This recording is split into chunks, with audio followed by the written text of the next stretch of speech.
Alors un petit disclaimer rapide avant de commencer la vidéo. Il n'y a absolument aucun conseil financier, c'est juste pour le fun. Et si vous voulez des conseils, il faut demander à un vrai pro. Alors il s'est passé plein de trucs cette semaine. On va parler de deux choses en particulier. L'injection de pognon du gouvernement et des banques centrales et de l'inflation après. Alors qu'est-ce qu'on voit cette semaine? On a Biden qui propose d'étendre le paiement de 300 dollars pour les familles qui ont des gamins et des démocrates qui veulent le faire permanent. Donc ça c'est intéressant, permanent, on revient dans du Universal Basic Income, hein, du pognon tout le temps pour tout le monde.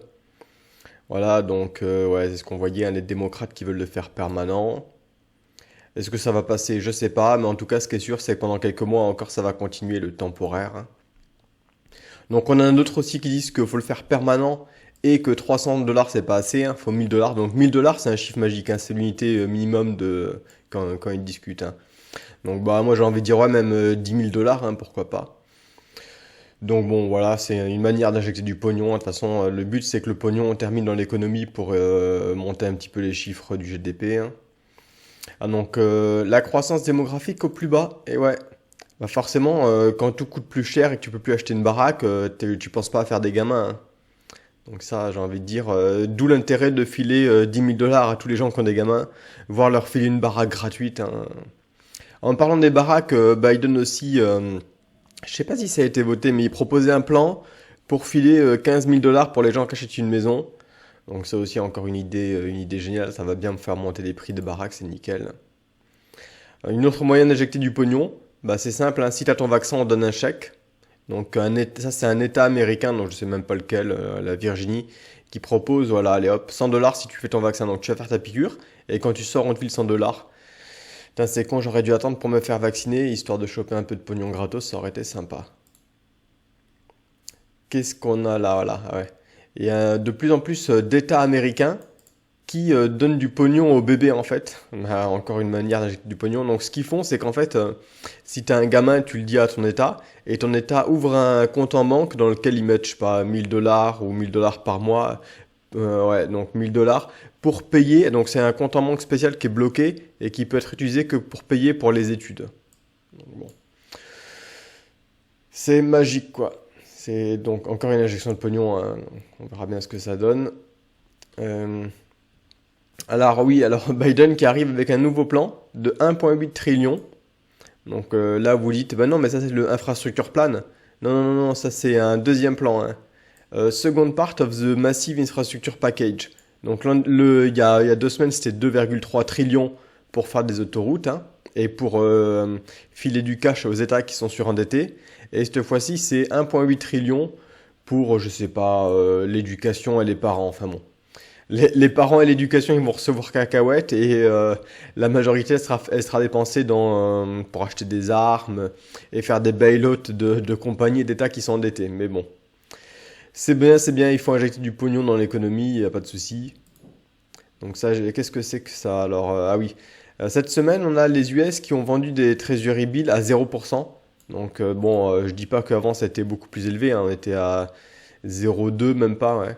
Mais bientôt négatif, hein, le mois prochain ils seront négatifs, donc ça va être intéressant à suivre.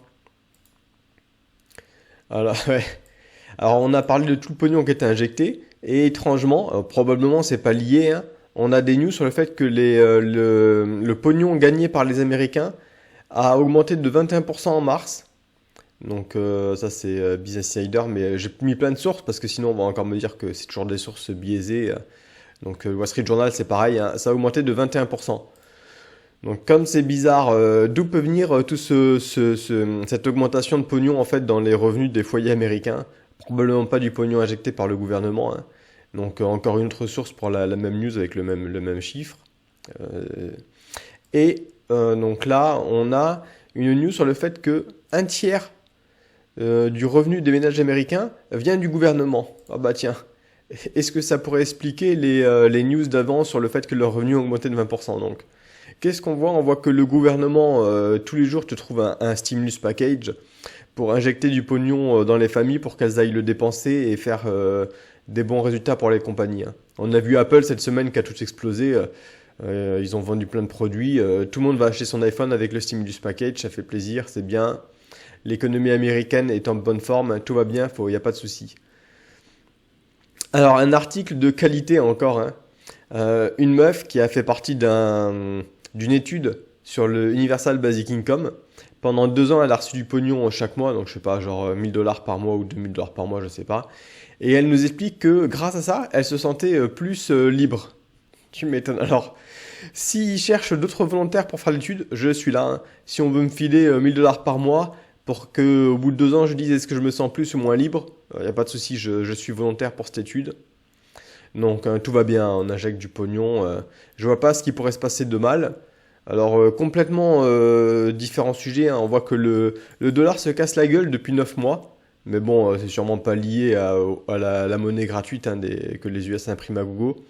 Et les analystes disent qu'il pourrait dropper encore plus. Mais bon, on verra bien avec des T-bills à 0% et de l'imprimante à gogo de partout, on verra bien si le reste du monde continue à filer du dollar gratos aux US, hein. Alors là, on va attaquer la deuxième partie de la vidéo sur la magie de qu'est-ce qui se passe quand tu files du pognon à tout le monde et que tout le monde va acheter du café. Et bah le café devient plus cher. Donc on a le Wall Street Journal qui nous fait, je crois que c'est une vidéo de 6 minutes, elle est super chiante, pour nous dire que le café est plus cher. Donc bon bah voilà, le café est plus cher. Alors il n'y a pas que le café, hein, Clorox. Alors Clorox c'est génial parce que c'est la compagnie qui fait tous les produits désinfectants, hein. Donc c'est les mecs qui s'en sont mis plein les poches pendant le Covid, hein. C'était les produits qu'il n'y avait jamais en stock là. Les mecs s'arrachaient ça à prix d'or, donc ils s'en sont mis plein les poches avec le Covid. Et là ils viennent chialer. Ouais, les matières premières sont de plus en plus chères, donc il va falloir qu'on augmente les prix dans quelques mois pour garder nos marges. Putain, c'est génial. Donc voilà, donc les prix vont augmenter, hein, donc tout le pognon qui a été filé au ménage, de toute façon, ça va pouvoir aider à augmenter un peu les prix, donc tout va bien se passer, il n'y a pas de souci. Donc le New York Times, donc les couches, les céréales et oui, le PQ va devenir plus cher. Enfin bon, c'est une news parmi d'autres en fait. Cette semaine, il y a eu beaucoup d'earnings de compagnies. Elles ont toutes dit la même chose. Il va falloir qu'on augmente les prix parce que les matières premières deviennent plus chères. Donc tout va devenir plus cher, hein. Procter Gamble, donc une grosse compagnie qui font beaucoup de consumer discretionary, qui nous disent ouais bon bah les gars en septembre il va falloir qu'on augmente les prix. Et ils nous expliquent pourquoi, donc ils viennent chialer que voilà, les matières premières sont plus chères, la supply chain, etc. Bon, en gros, voilà.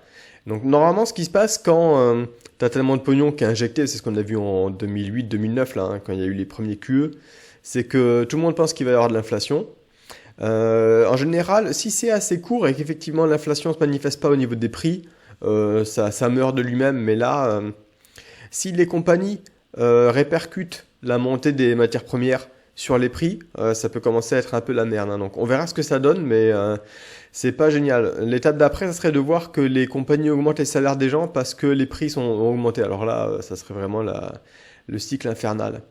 Donc voilà, donc Procter Gamble, hein, c'est vraiment tout, hein. C'est les détergents, les couches, les brosses à dents, enfin tout ce qui est produit de beauté. Enfin c'est vraiment tout quoi. Donc ça va devenir sympa en septembre. On va commencer à bien rigoler.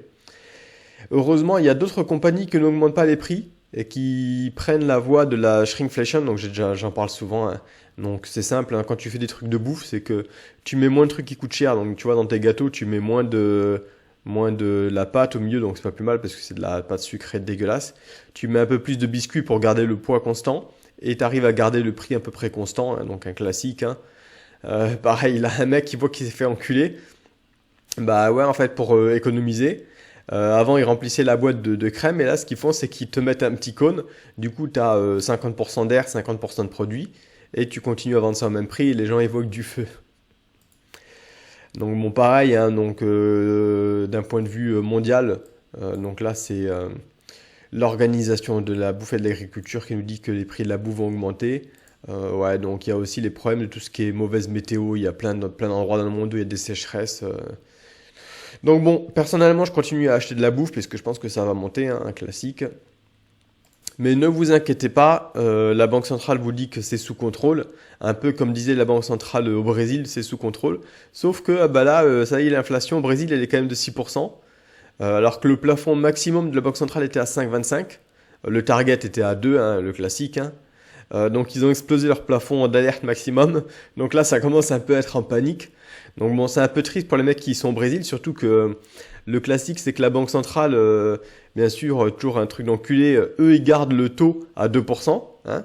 Oh, non, non, ton compte en banque, 2%, pas plus. Et ta bouffe, bah, c'est 6%. Donc, tu te fais enculer. Hein. Donc, vous inquiétez pas, donc ça, vous inquiétez pas, hein, c'est au Brésil, ça n'arrivera jamais aux US, tout va bien, il n'y a pas de souci, ça n'arrivera jamais ailleurs dans le monde, hein. Ça n'arrivera jamais au Venezuela, au Liban, en Turquie. Ne vous inquiétez pas, la banque centrale est là, tout va bien. Donc voilà, donc on verra ce que ça donne.